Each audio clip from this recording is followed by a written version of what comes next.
Today's uh today's speaker is Igor Nikonov. He will talk about on skein invariants. Please welcome. Thank you very much. My talk today is devoted to one class of node invariants called skein invariants. It is presents one approach to node invariants, which can be traced to John Conway, who noted in 1970s that Alexander polynomial, not invariant defined by Alexander in 30s, can be defined using so-called skein relations. You can see this relation. So if we have a diagram, a node diagram, and of an oriented node or link, then the values of Alexander polynomial of this diagram and two diagrams which are obtained from this diagram by local change. First, we can switch the crossing and get from this picture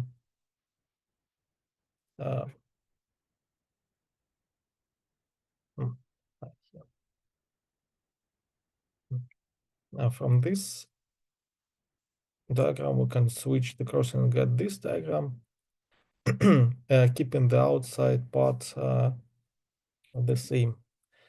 Or we can smooth the crossing in the oriented way and get another diagram. So the value of the Alexander polynomial for these three diagrams are connected by this relation. And in fact, we can use this relation to find the value of Alexander polynomial for any diagram.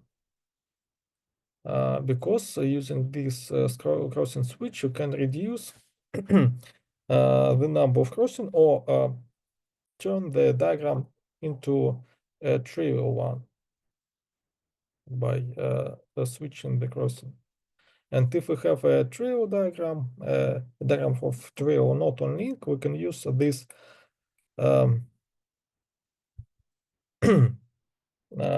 this equality to find the values, and so we can calculate the value of the Alexander polynomial.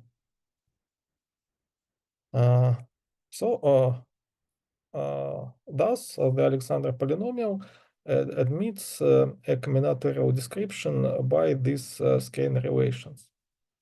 And later, in 80s and 90s,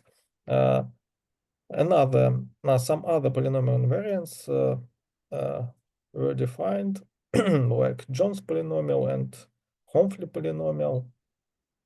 So there is a whole class of so-called skein invariants of these polynomial invariants of nodes and links. And the aim of this talk to present some basic facts and properties of these skein invariants and give several examples of skein invariants of nodes and links. So let us pass to the definition of the skein invariant. We start with the definition of a node diagram. We consider a more general object, a tangle in some surface. So let us consider an oriented connected surface F and draw a diagram in this surface. That means we consider a graph whose vertices are of one of two types. We have vertices of valency 4 called crossings, and some boundary vertices which belong to the boundary of the surface F. And if we consider crossing a four-valent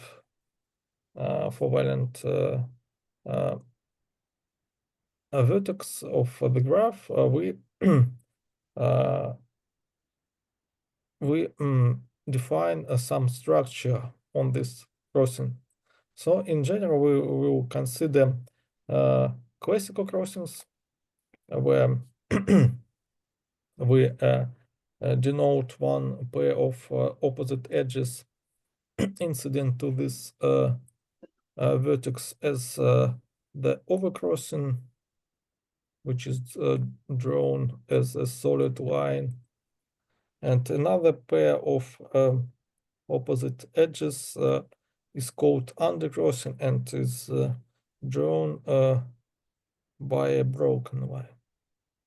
So this is the classical crossing, and we will also consider virtual diagrams which with the virtual crossings, and virtual crossings are drawn as some vertex with a circle around it. So we consider these two types of crossings. If we have only a classical crossings, then the diagram is called the classical tangle diagram, and otherwise it is called a virtual tangle diagram. And special types of tangles are knots and links. So if we have a tangle diagram like this, this graph splits into unicursal components. So we consider an edge of the graph, and when we come to some crossing, we pass to the opposite edge and move along this graph from one opposite edge to another opposite edge, and then we draw an unicursal component of the graph. And in this example, we have two components. One of them is closed component, and another component starts and ends at the boundary of the surface. This is called long component. And if we have a tangle with one closed component, we call this tangle diagram node diagram. If the diagram has one long component, then it is called a diagram of some long node. And if diagram has several closed components, then this diagram is called a link diagram. So we have special cases of tangles like nodes, long nodes, and links.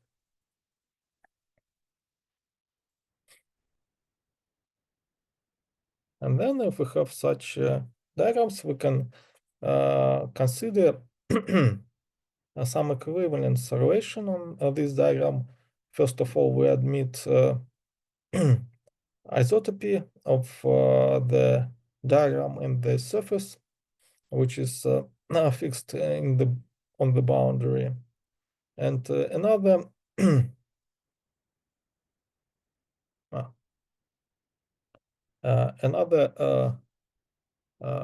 equivalence relations, other equivalence relations are induced by Rademaster moves.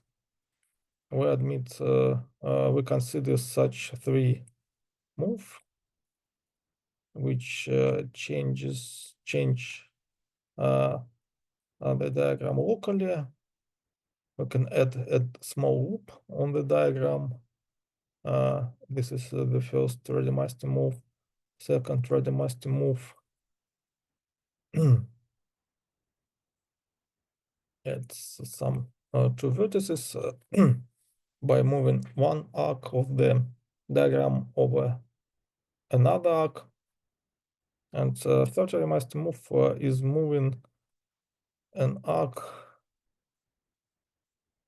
for example, under classical cross.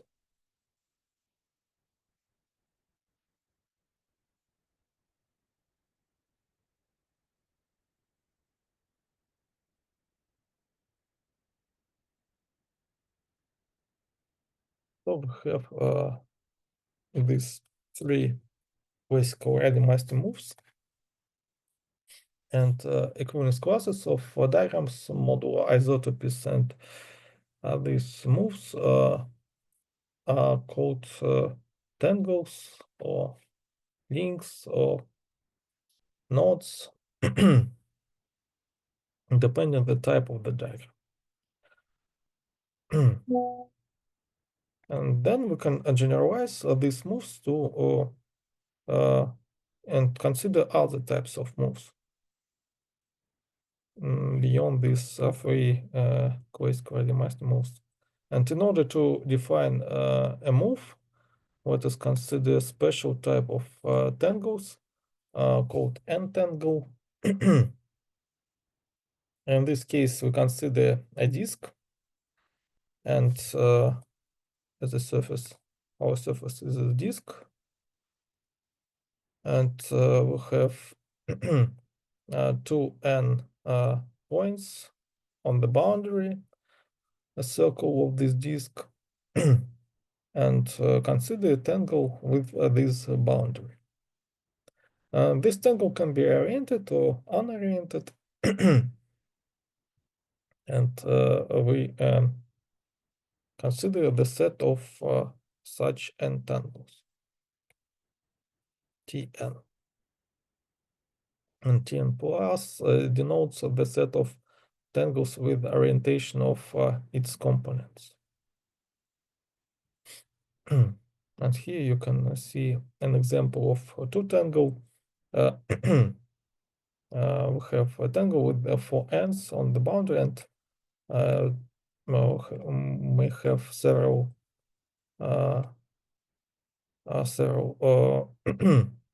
many ways to fill this tangle inside and to make a diagram with four ends.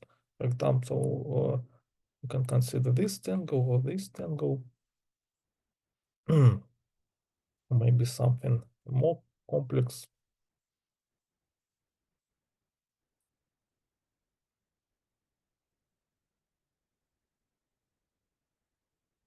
Like this. So we can consider an infinite number of diagrams with the four ends, and each of them is an example of two tangle.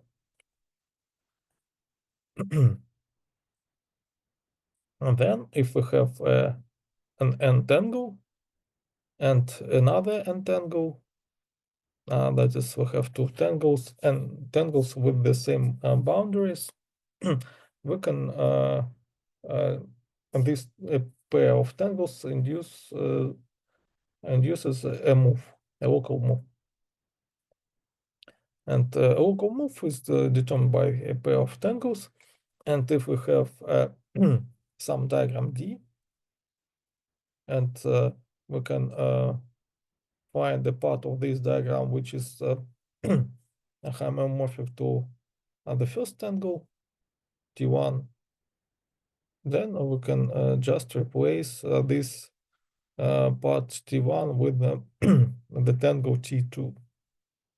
And thus we get another diagram, and this new diagram will be the result of applying this move M to the diagram D.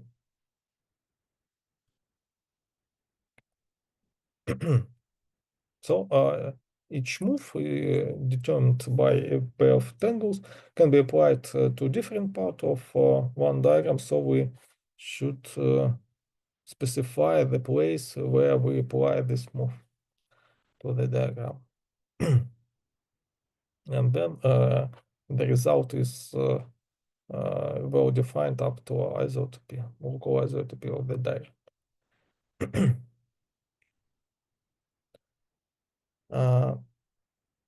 So we can define a move. And in order to embrace the case of polynomial invariants and skein relations, which appear in the definition of polynomial invariants, we must consider also not tangles T1, T2, but some linear combinations of tangles. For example, this skein relation of convey polynomial on one side of the equation, we have a linear combination of two tangles, rendered to two tangles. So we can take the difference between the first tangle with coefficient +1 and the second, this to tangle with coefficient -1, and this linear combination will be equal to this to tangle with coefficient z. So the local move in this case will be defined as the difference between two tangles is equal to some this smooth tangle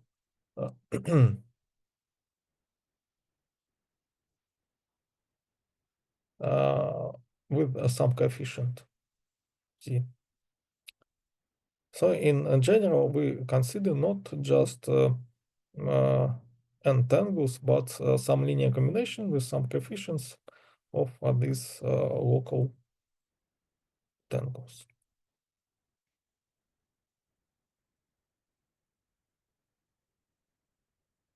So we consider this case when tangles are linear combinations with some coefficients. So examples of local moves are right-dynasty moves, which used to define classical knot theory or virtual knot theory. In this case, we have three classical right-dynasty moves. First right-dynasty move, second, and the third. And equivalence classes of if we identify a diagram and any diagram with the result of application any right-dynasty move to this diagram, we'll get a set of equivalence classes, which these equivalence classes are called classical knots or links or tangles.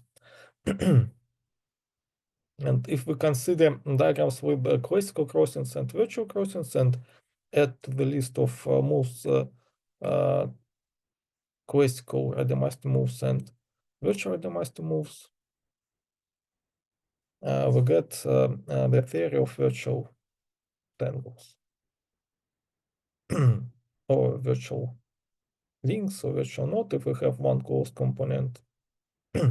And one can see that any of right-dynasty move doesn't change the number and the types of the universal components of the diagram. So we have a theory of classical knots or virtual knots, that is tangles with one closed component. And the third theory, which we will consider today, is welded knot theory, where we consider diagrams with the classical and virtual crossings, and classical right-dynasty moves, virtual right-dynasty move, and one so-called forbidden third right-dynasty move, where we can pass where an arc of the knot or the diagram can pass over a virtual cross. And this set of moves gives a non-trivial theory of welded nodes. So we consider these theories, that is a set of equivalence classes of diagram modulo these local moves, and we will define some invariants of these nodes, classical virtual or welded nodes, by adding some other local moves. And this leads us to the main definition of the talk, the definition of skein invariant. So now let us consider a set of node links that is the set of equivalence classes of diagram modular ready master moves. And an invariant is any map from this set of nodes to some other set X, set of coefficients. And we say that this map, this invariant, is a skein invariant if this coefficient set can be defined as equivalence classes of nodes modulo some local moves, some finite set of moves. So we consider a finite set of moves, not randomized moves, but other moves. And then there is a natural projection from the set of node to to the set of equivalence classes by of diagrams by the application of this set of moves M. And then if this projection is an invariant, and if the invariant I is equivalent to this projection, that is there is some injection of this set of equivalence classes to X, such that I is a composition of this F and pi and P. Then we say that the invariant is a skein invariant. So in other words, a skein invariant is invariant defined by a finite set of some moves on diagrams. And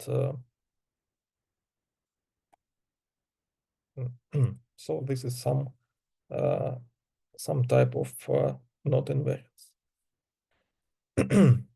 And this quotient space of nodes modular these moves is usually called a skein module. And in case when moves are monomial, and we say that a move is a monomial if it is a pair of tangles without any linear combinations. So if we have one tangle and other tangle, then we can consider not linear combinations of diagrams, but the diagrams themselves. And result application of such move to any diagram is just another diagram, not a linear combination. And in this case, we can consider equivalence classes of diagrams module of these moves. And this will be some set. And in this case, we denote this set by K by M. And we can consider this quotient set. And if our invariant is composition of projection from K to this quotient set and some injection, then we say that this invariant is a skein invariant. So we below we mostly consider the case when the moves are monomial. Excuse me. Yes. Could you remind me what's the meaning of monomial? Sorry. What is the meaning of monomial here? And Monomial. yeah. Monomial. We define a move initially as a pair of tangles. So Yes. this is called what this pair is an example of monomial move because we can also consider not tangles but linear combinations of tangles. Oh, okay, So, okay, okay. for example, if we have T1 minus T1 prime here, T2 with some coefficient, for example, Z. So this we can consider this pair of linear combinations. It also defines some move, but not on diagram, but on linear combinations of diagram. So this is not monomial. Okay, thank you. And if we have only one tangle and tangle without any coefficients, we say that it is monomial. Okay. And when we consider polynomial invariants, then we have a number of examples of moves which are not monomial.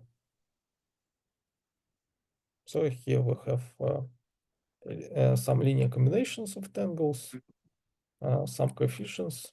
So these are not monomial moves. Oh, okay. But nevertheless, we also call this invariant skein invariant. Then, for example, the crossing change. I mean, we have T1 and T2 is obtained by crossing change. Then it is monomial, right? Yes. For example, this move is monomial.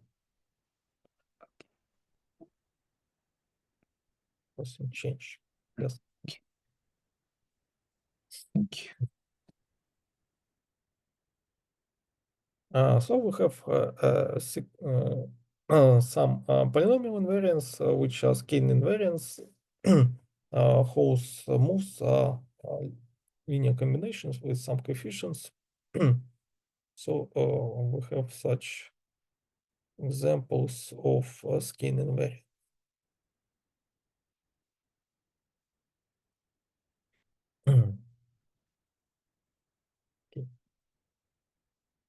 Okay.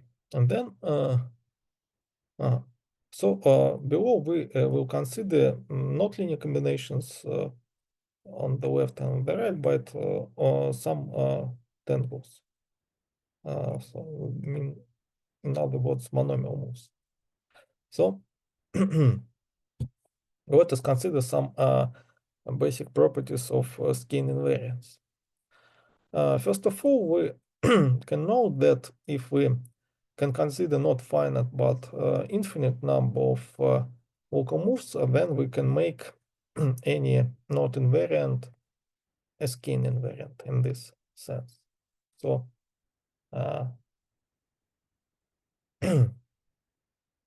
namely, we can define this set of moves. So we just take any pair of nodes such that the values of the invariant f is the same. So here maybe we should write here I.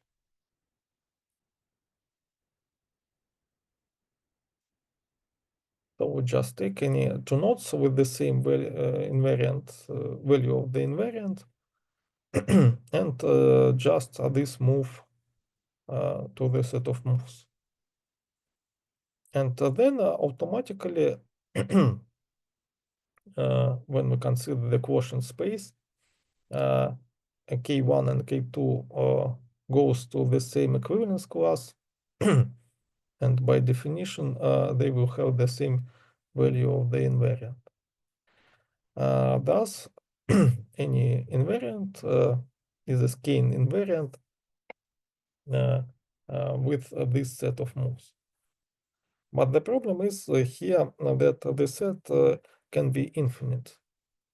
And in the definition of skein invariant, there was a property that we consider only finite set of moves. So that means that in the sense of the definition,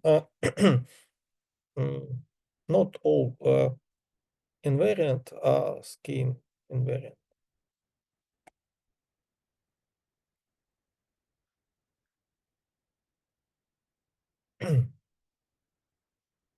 So now there are some skein invariant, there are some non-skein invariant, and the reason that not all invariants are skein is as follows, because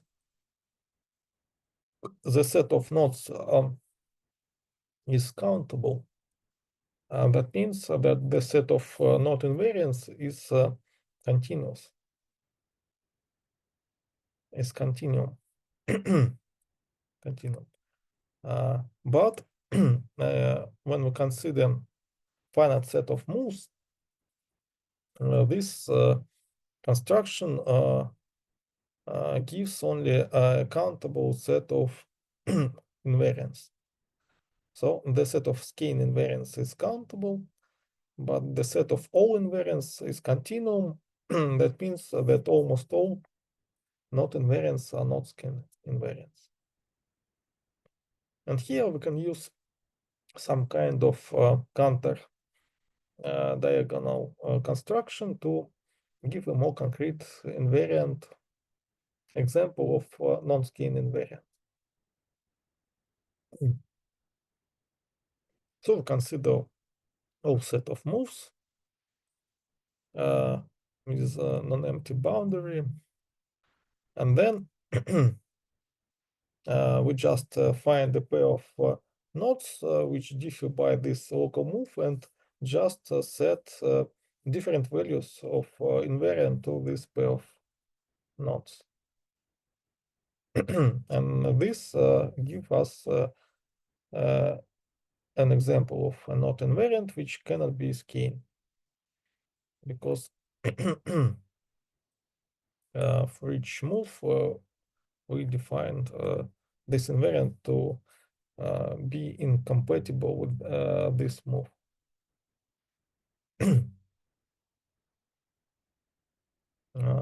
So this is construction of non-skein invariant.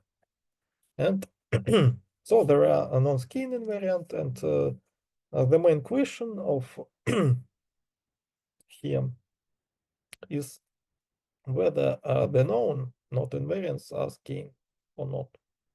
For example, we can consider unknotting number of the knot, or complexity of the knot, that is the crossing number, or genus of the knot.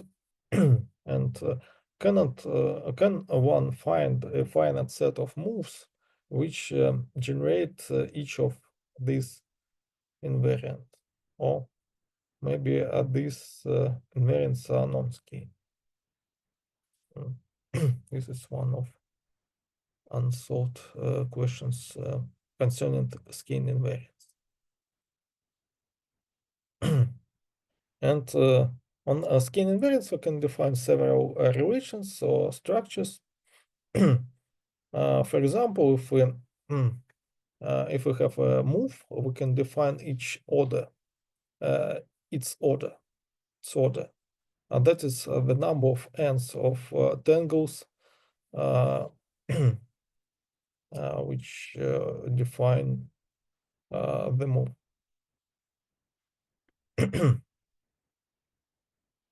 So each move is a pair of tangles with the same boundary. Then we have, if these tangles are n tangles, we say that the move has order n. And if we have a set of moves of order n, we say that this set of moves defines a skein invariant of order n.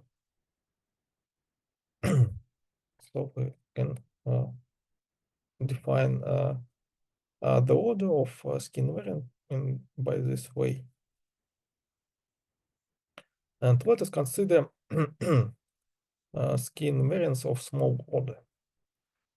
First of all, let us consider skein invariance of order 0. This means with each move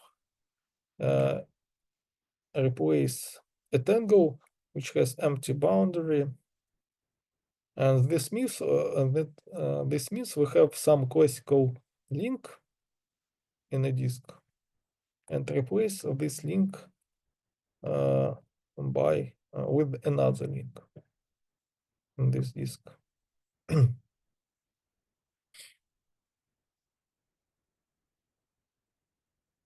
This is a move of order 0. And if we consider the corresponding skein invariant generated by a finite set of such moves, we get the following description. Let us consider the set of nodes and consider a finite number of finite subsets. So we'll consider some finite subset S1, S2, Sk for some k. And then we define the following invariant. Two nodes have the same value for the invariant, often only if and only if they coincide as nodes or belong to one of these finite subsets.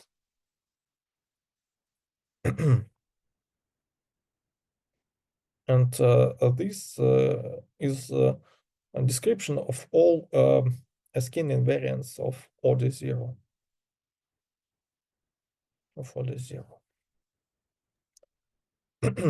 Because each move of order 0 just glue together some two nodes, identify the value of invariant of two different nodes.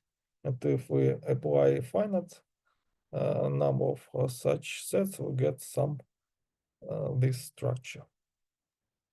The value of invariant up to finite number of nodes is just a quality of the node. Excuse me. Here I have a question. In this page, we just consider monomers. I mean, finite monomer moves. Yes. Or just monomers. Okay. Thank Yes. you. And in the previous page too.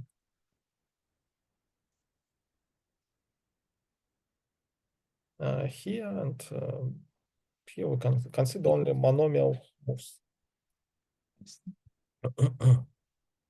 And this description is a special case of more general proposition, which describes how moves of order 0 can modify a node invariant.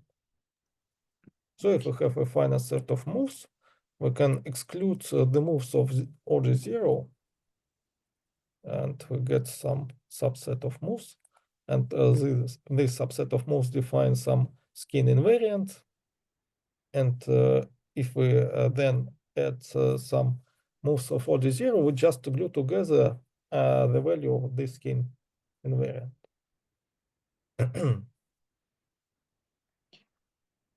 So we can consider, we can then exclude the move of order 0 and consider so-called reduced sets of moves. reduced set of moves, which consist of moves of order 1, 2, and so on, without moves of order 0. Okay.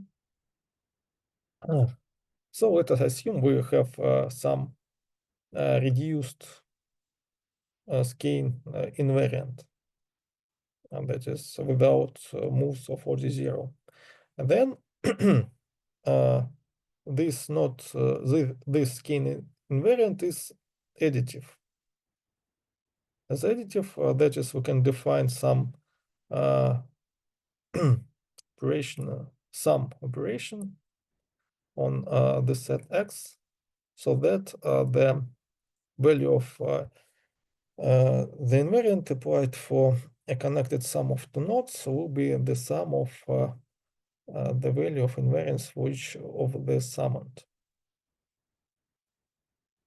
We have this additivity condition and any skein invariant, reduced skein invariant has such a property, is additive. It's additive. And the proof of this theorem is based on this lemma.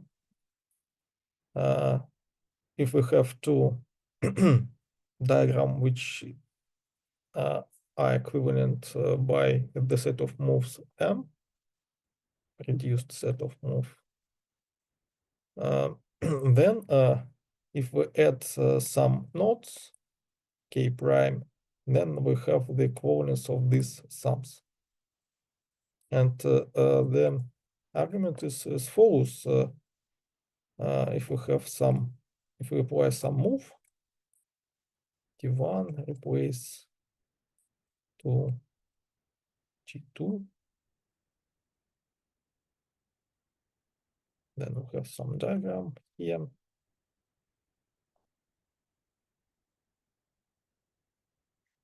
And then we can add this K prime here.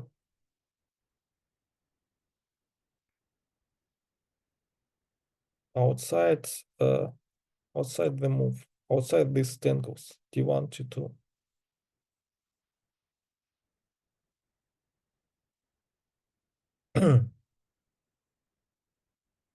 So if we have a direct summand, we can consider a small ball where this K prime, and this ball will be on our node, on some arc of our node, and we can move for this small ball K prime. So we move it outside any move. So if we have some tangle, we move K prime outside T1, apply the move, and then move K prime to another place to avoid the next move, and so on. So we can keep this K prime on our diagram outside all moves, and then we have this equivalence. And this equivalence implies we have this additivity property. So this theorem allows to construct many examples of non-skein invariance. Just we take some non-additive not invariant.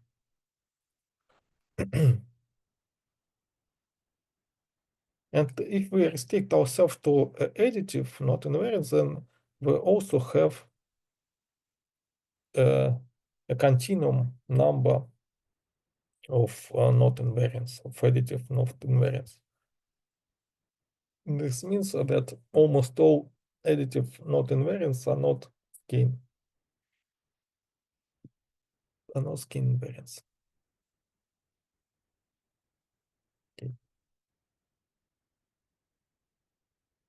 Okay. And then we can describe skein invariance of order 1. Order 1, this means that our moves are all have the following form. We just replace some tangle with the two ends, some long knot T1, replace it with another long knot. So each move of order 1 has the following form.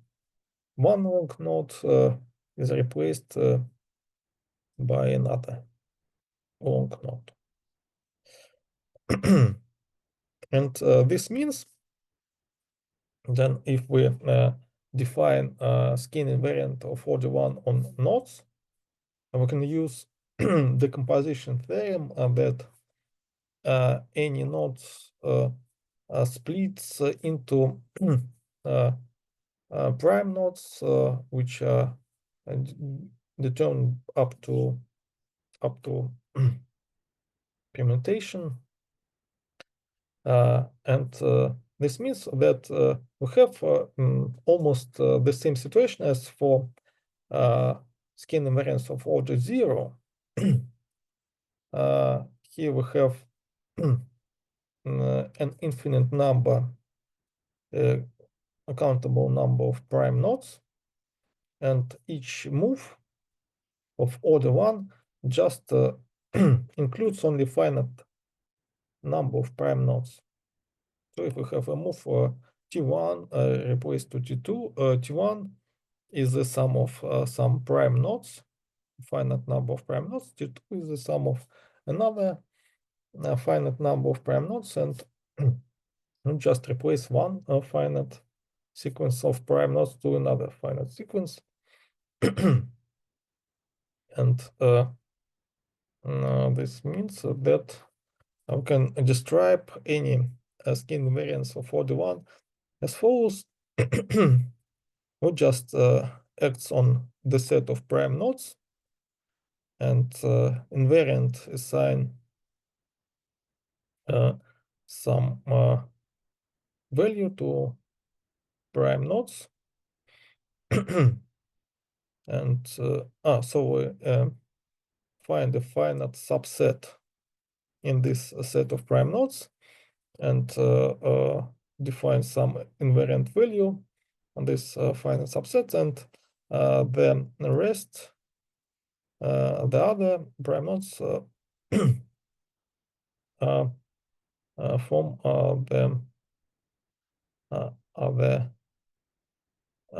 becomes a part of the invariant.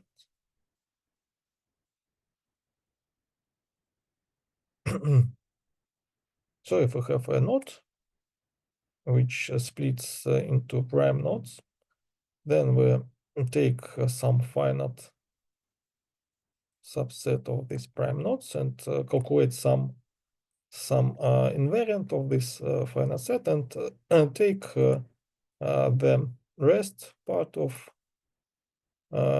these summoned prime summons as they are without any addition. So we have the following description of skein invariant of order 1. So it determines by a finite subset of prime knots and some map of this set to some monoid. So we have the following description of prime knots of order 1.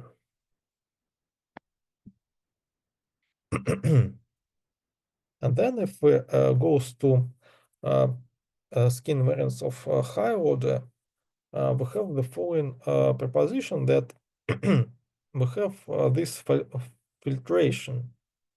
Any skein invariant of order n+1 includes skein invariance of smaller order because we can stabilize any move. So we have a move like this.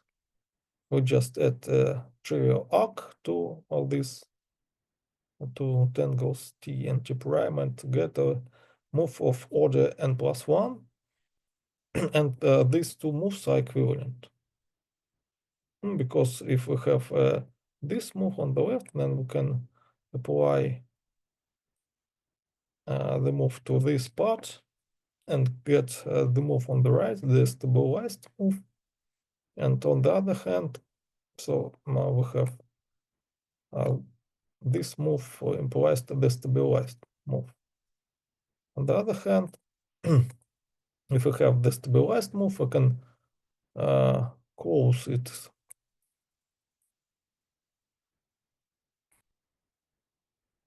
by some arc. And after this closure, we get the unstabilized move. So we have the right move induces the left move. So this stabilization leads to this filtration, and the question is whether this filtration is finite. Maybe there is a number of ends which allows to produce any skein invariant.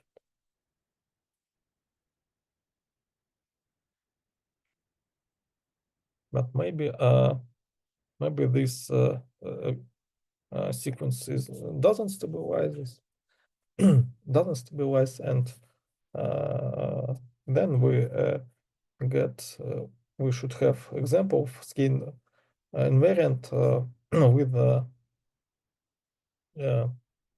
moves of a higher order, which cannot be reduced to moves of a smaller order.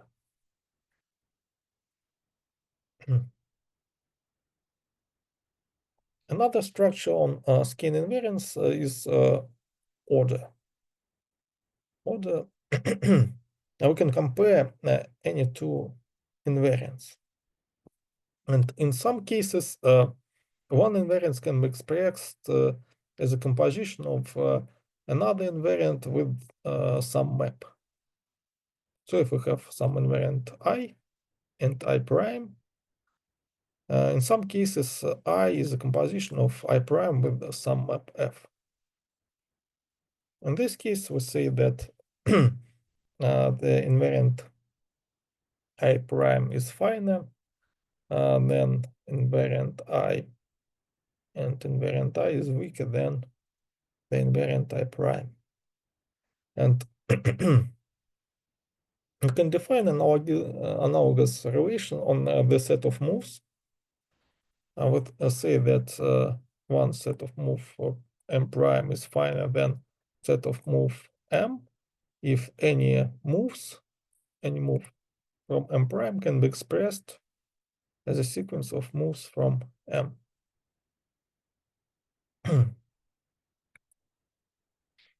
And the relation, this partial order on the set of moves induces the partial order is compatible with the partial order of the invariants. So we have the following proposition. Another proposition is that if we have two skein invariants, one of them is weaker than another, the other one, and then we can define this invariance by set of moves M and M prime such that the first move is weaker than the other set of moves. So we'll have the following proposition, but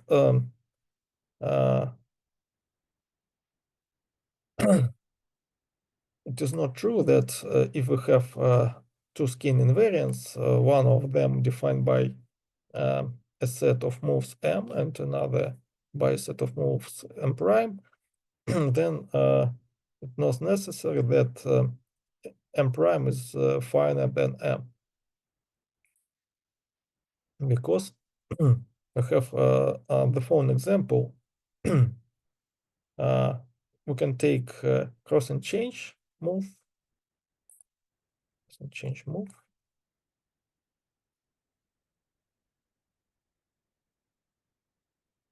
one hand. And another move is delta move.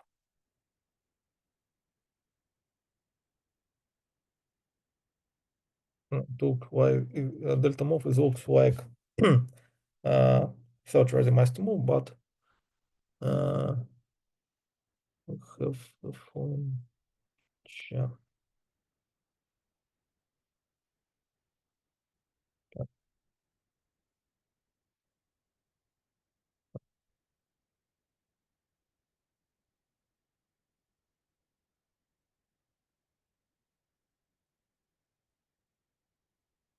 That. So the both of these moves are so-called unknown moves. That means that the corresponding invariants are trivial. Any two diagram can be transformed from one to another to the other by randomized moves and this crossing change move or delta move. Then these invariants coincide by one cannot express crossing change move using delta move. So crossing change doesn't follow from delta move.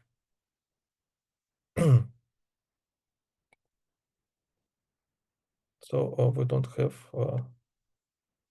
this property, but if we can modify M and M prime by another other sets of move which generate the same invariant, then we get these second properties here.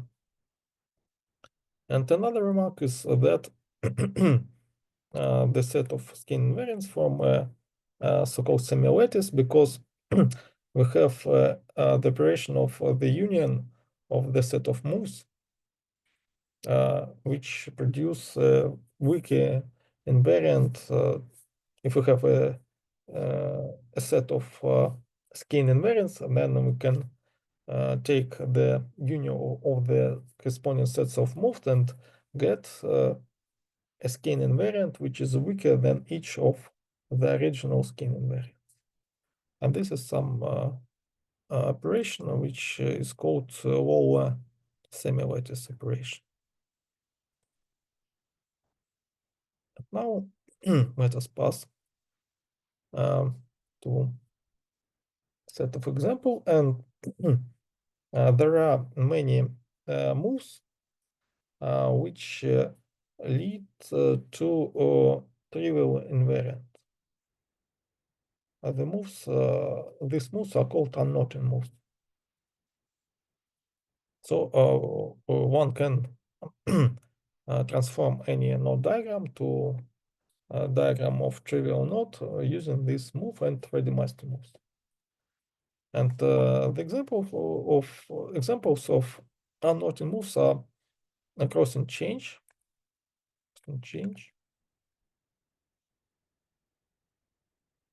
delta move, gamma move,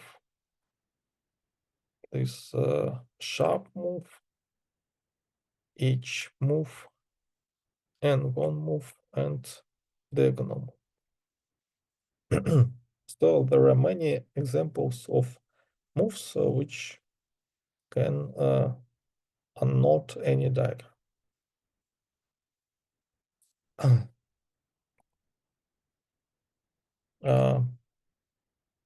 The second example is so-called the weakest non-trivial invariant. So consider non-trivial invariants such that any weak invariant I prime to this invariant A is trivial. And to have another definition, a skein invariant is binary if it has only two values. And it's easy to see that any weakest non-trivial invariant must be binary. So any weakest non-trivial invariant has only two values. And there are examples of skein invariants which are binary or weakest non-trivial invariants. And one of the known examples is invariant generated by the path move. And Louis Hirsch-Kaufman showed that this move generate the ARF invariant. ARF invariant is some invariant, not invariant with the values in Z2. It has two different values. 0 corresponds to trivial node and 1 corresponds to the trefoil. And this invariant is just equivalence class of diagram modular randomized moves and this path move.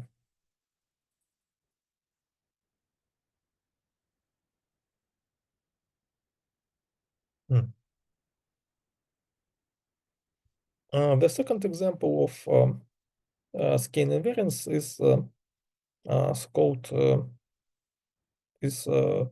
finite type invariance. So there is a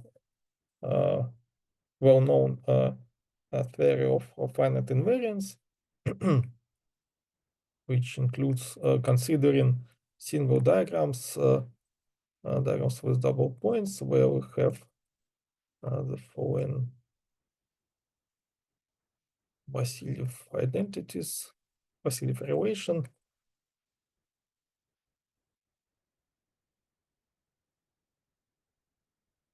We can have an oriented single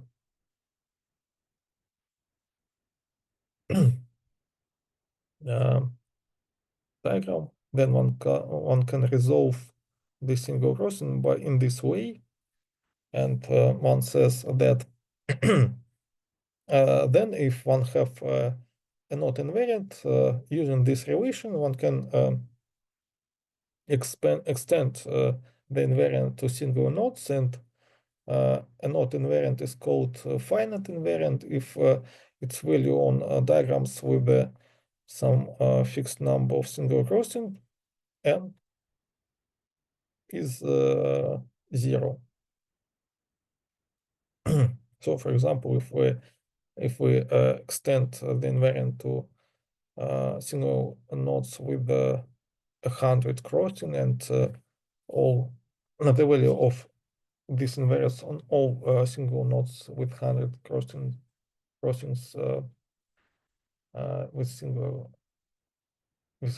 the 100 single crossings is 0, then this will be a finite invariant of order 99. And it appears that this invariance can be described by some move.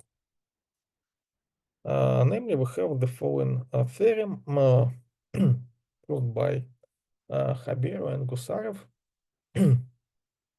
dependently, which say that if two nodes have the same value of finite invariance of order n-1, then they are equivalent up to this move Cn. So you can see this move Cn. And this means that the universal finite invariant of order n-1 is a skein invariant generated by this move Cn. And special cases of the move Cn is when n is equal to 1, C1 is a crossing change move, and C2 is a delta move. So since C1 and C2, since crossing change and delta move are unnoting moves. This means that there are no non-trivial finite type invariants for the 0 and 1.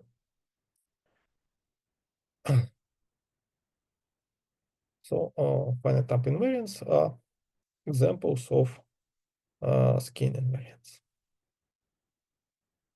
Another example is the skein invariant generated by doubled delta move.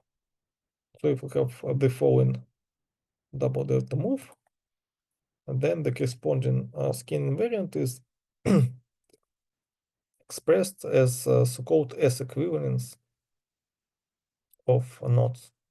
If we have a node, we can consider its Seifert surface, and on this surface we have some form,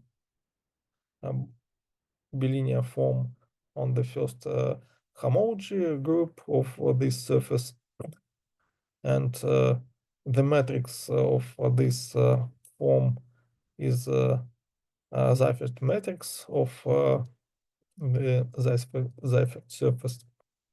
And on matrices we can consider equivalence, which is this adjoint operation and this transformation stabilization operation. And the theorem by Naik and Stanford says that S equivalence can be expressed as a skein invariant generated by the doubled delta move.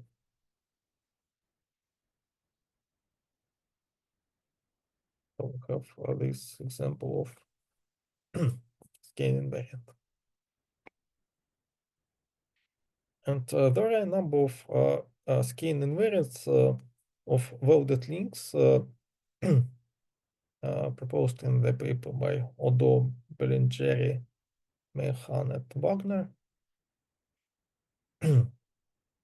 Let us consider welded link. This is it has with n components. Each component is a welded node.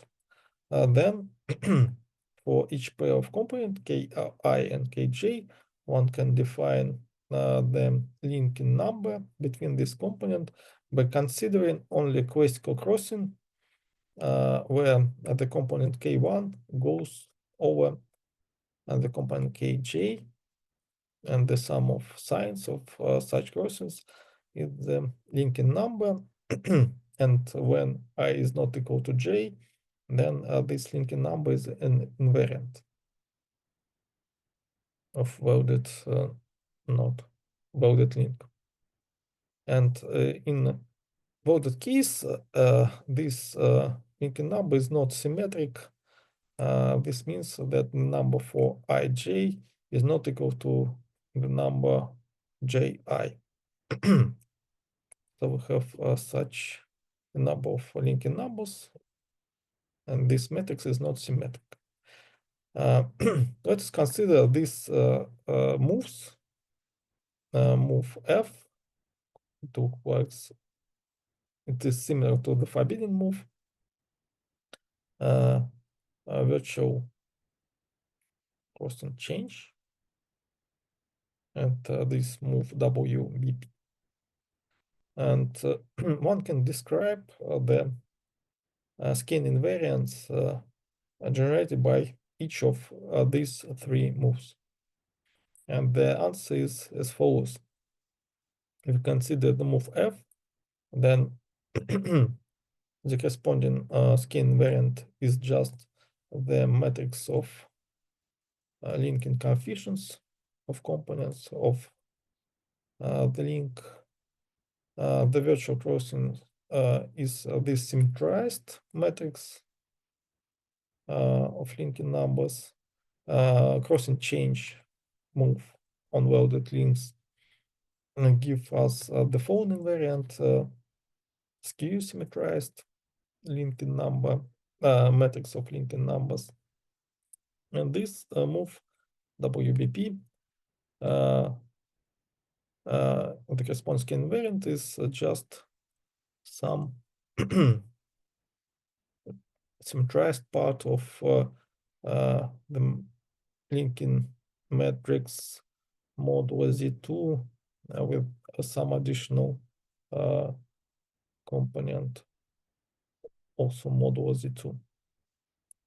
So we have this sequence of skein invariants for welded links. And there are also some skein invariants related to so-called index polynomial. So let us consider a virtual diagram, a diagram of virtual node, and classical crossing of this diagram. Then one can define left and right halves of the diagram at this crossing V. And these halves are just some circles, and one can calculate its crossing number. And the index of the crossing C is just the crossing number is just intersection number of the left half of the crossing with the diagram. That means we calculate the number of crossing between this half and the diagram, and count the signs of these crossings and take the sum of these intersections, and then multiply it by the sign of the crossing. And this is the index of the crossing. And if we take the sum of signs of the crossing with odd indexes, we get so-called odd right of the diagram. And also we can take the following sum from variable t power the index of the crossing minus 1 multiplied by the sign of the crossing, and this sum over all classical crossings of the virtual diagram will is called the index polynomial. So we have the odd right and the index polynomial, and it appears that this number and this polynomial are invariant under classical and virtual randomized moves, so they are virtual node invariants. And these virtual node invariants are in fact skein invariants. We have the following proposition: odd right is a skein invariant generated by so-called theta move. Theta move here is defined for a Gauss diagram of the virtual node. So let us recall what is Gauss diagram is. So let us consider a virtual diagram of an oriented node.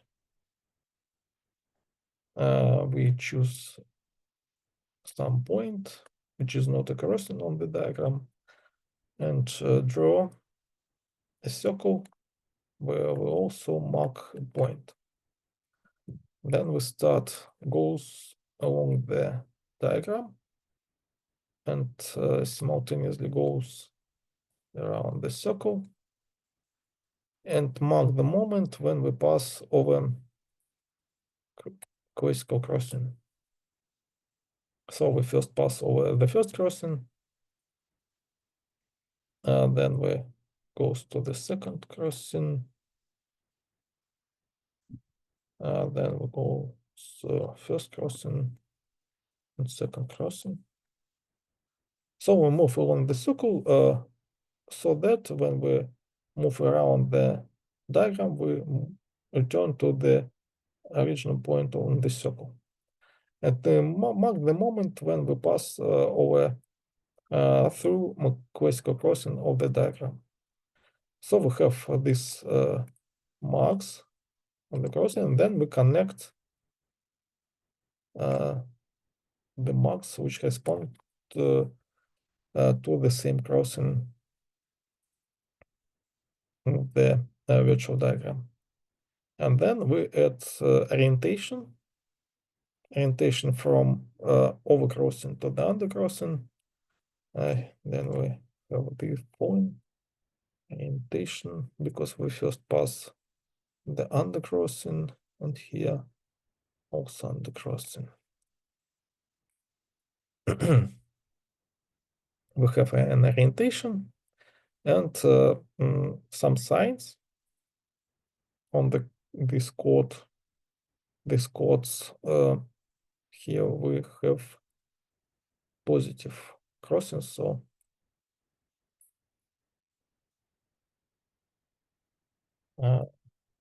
the sign of the codes are pluses.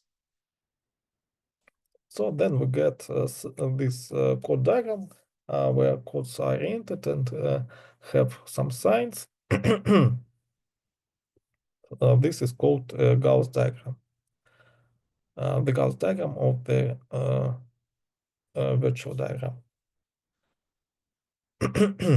And then we can forget about orientations of the codes and the signs, and consider the following move.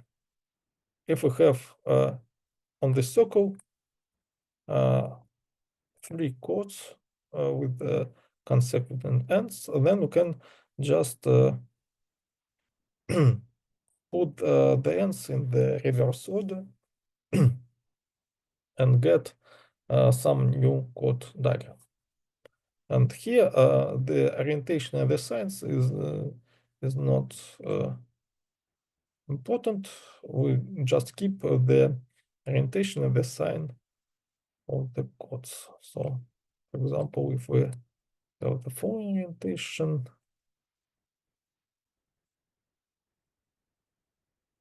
then the resulted orientation will be as follows. And if we have the following signs, then get the same signs of the codes. So we have such a move called theta move. There are many variants of this move depending on the orientation of the codes and the signs of the code. And so we have many variants of this theta moves.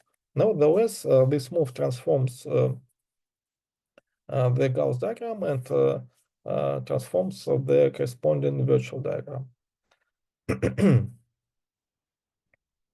And this move, theta move,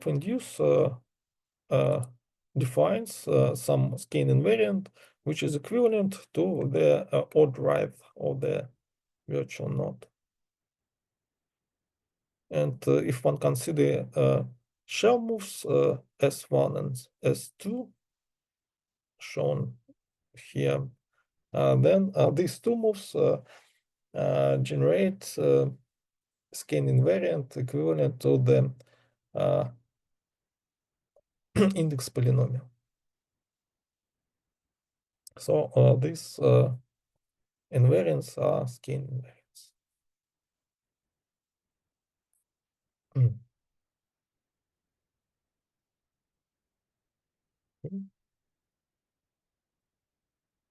And the last example of skein invariant is defined for tangles in some oriented surface. And if we have a tangle, it consists of some components. Consider a diagram. We consider classical diagrams of tangles on in some surface F. And each crossing of such a diagram has several indices, types of indices. the first type of index is a component index. If we have an intersection, then this means some two components of the tangle intersect, di and dj, where di is the overcrossing. Then we have this pair of indices, I and j. It is the component index of the crossing. The second type of index is order index. It is defined for self-crossing on some long component with ends in the boundary of the surface. Assume we have such a component. Then the component is oriented, and we move from the start of the component, and there can be two situations. The first situation when we first pass the undercrossing of the crossing, and then the overcrossing, like here on. And the second situation when we first pass overcrossing and then undercrossing. And the first situation is called early undercrossing and marked as -1. And the second situation is early overcrossing marked as +1. And these numbers, -1 and 1, is the order index of the crossing.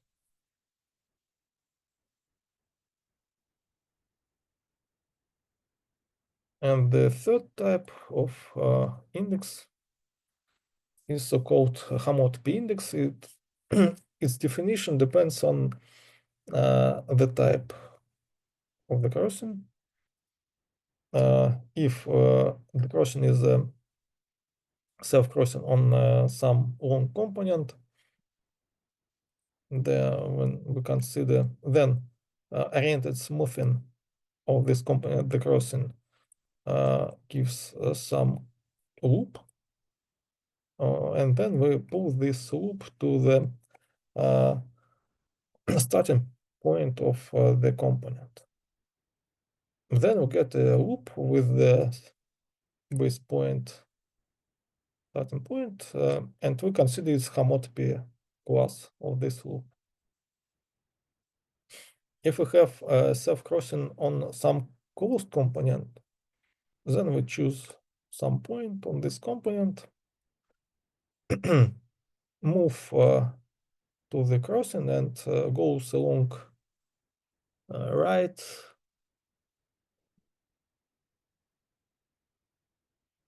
goes along the right half of the crossing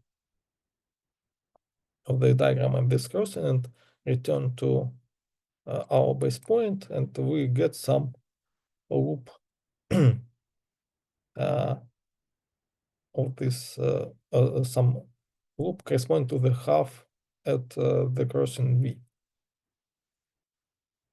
And if we have intersection point of two different components, then we choose two base points on each of component and move from base points to the overcrossing, and then from undercrossing to another base point, and we get some path.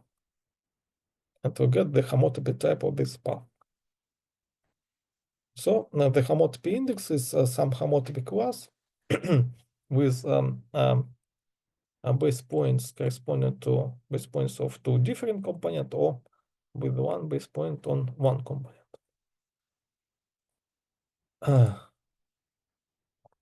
So there is some homotopy class. And then these three indices allow us to form some homotopy index polynomial. So we take these homotopy classes, multiply by the signs of the crossing, and we get some formal sum in the group algebra of the homotopy group. of this homotopy, the set of homotopy classes.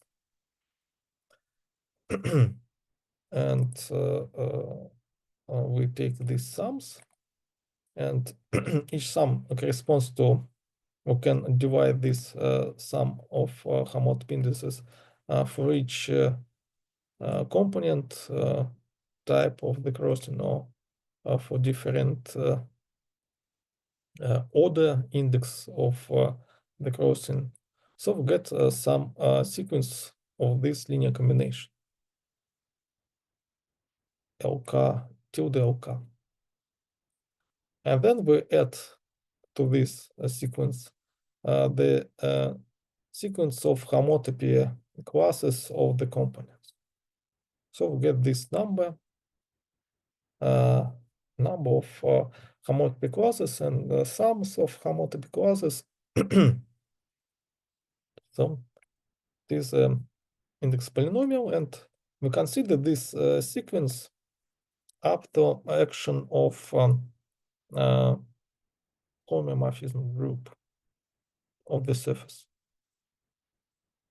So we consider homeomorphism or diffeomorphism of the surface and the orbit of this sequence up to action of this diffeomorphism group. So the result is the homotopy index polynomial. Some object, and it appears that this homotopy index polynomial, which is an invariant of tangles in the surface F, is nothing else but the skein invariant defined by the delta move. So delta move, I recall it was this operation, delta move. If we apply this move to diagrams of tangles in a fixed surface, then the corresponding skein invariant will be this extended homotopy index polynomial. So we have the following theorem. And special case of this theorem when we consider links in the disk or in the sphere, and that is classical links. In this case, all these homotopy things are trivial because we work in the disks, and the only essential indices are component index and order index. So we don't have order index because for links all components are closed, so we have only this component index. And when we take the sum of signs for vertices with the fixed component index, we get the linking number. So for classical links, this homotopy index polynomial reduces to the linking matrix of linking numbers, and we have the proposition that two links are delta equivalent up to delta moves if they have the same linking numbers.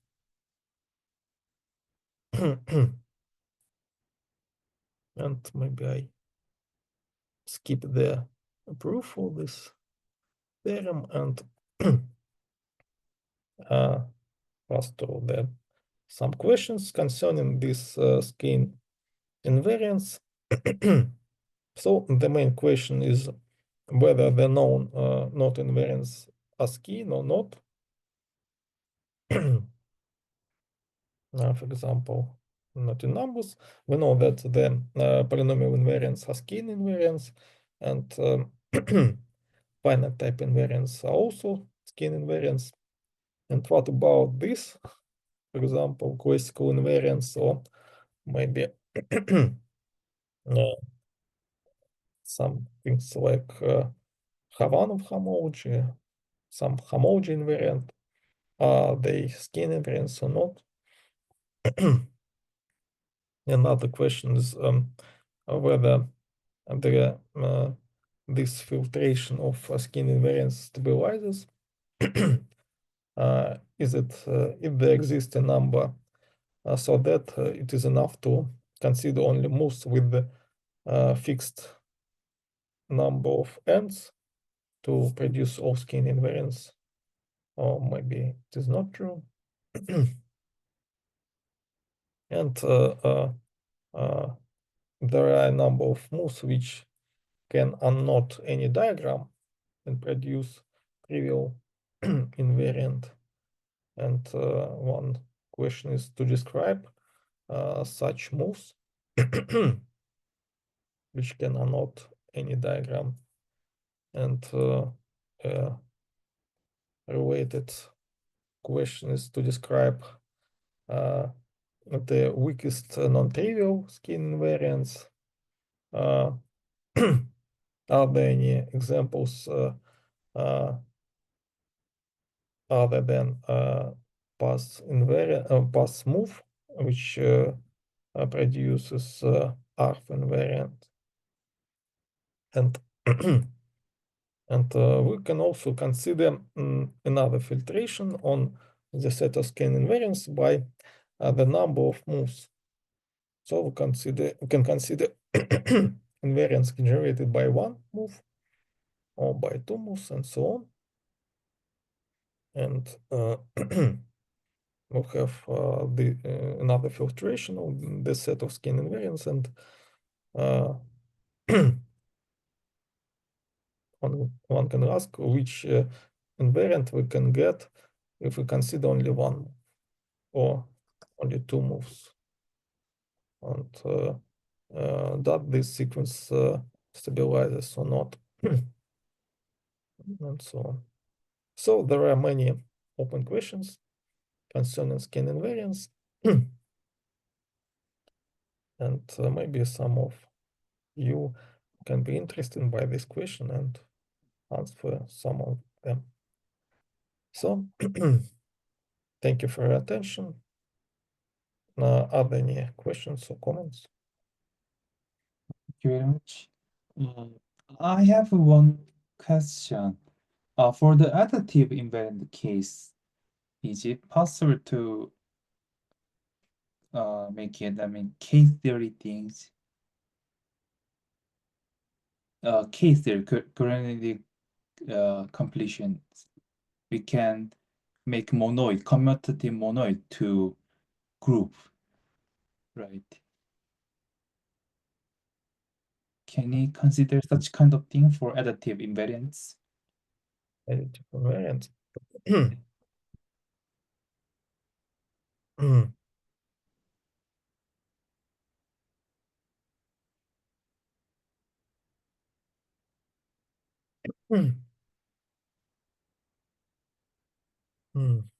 I don't know much about additive invariants. So again, what is the question?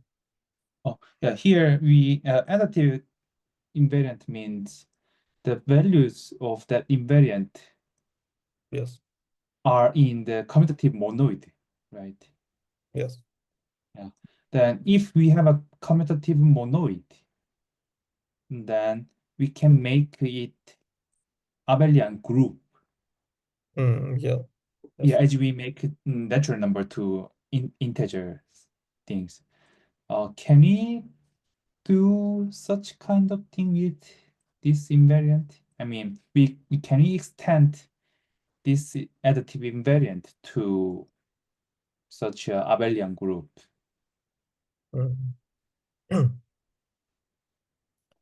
Is it possible? Yes, we can, but maybe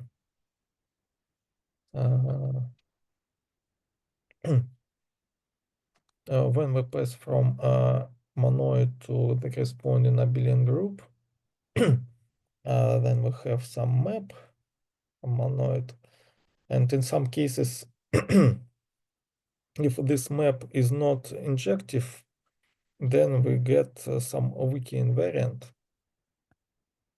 Oh, In the case when, for example, we start with the natural numbers and get integer numbers.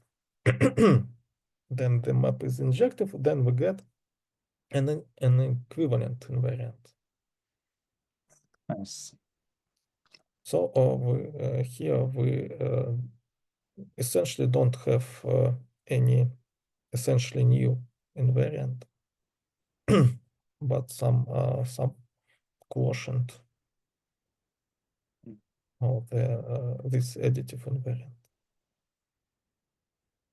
Thank you. Oh, and another question is here the K is italic K is actually the set of knots up to isotopy, maybe tangles like that. Then Yeah. that can be knots in some other three manifolds also. Yes, of course. Then you mentioned a nothing moves the trivial invariant. And for classical knots, there are several nothing moves where all of them are equivalent to crossing chains. For virtual knot, is there such a nothing option? So, for example, we can consider as a virtualization when we replace classical crossing with the virtual crossing.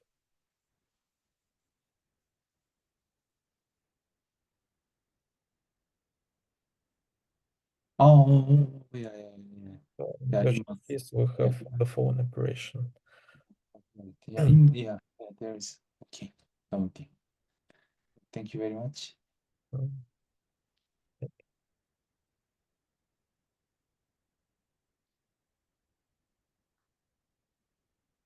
Are there any other questions?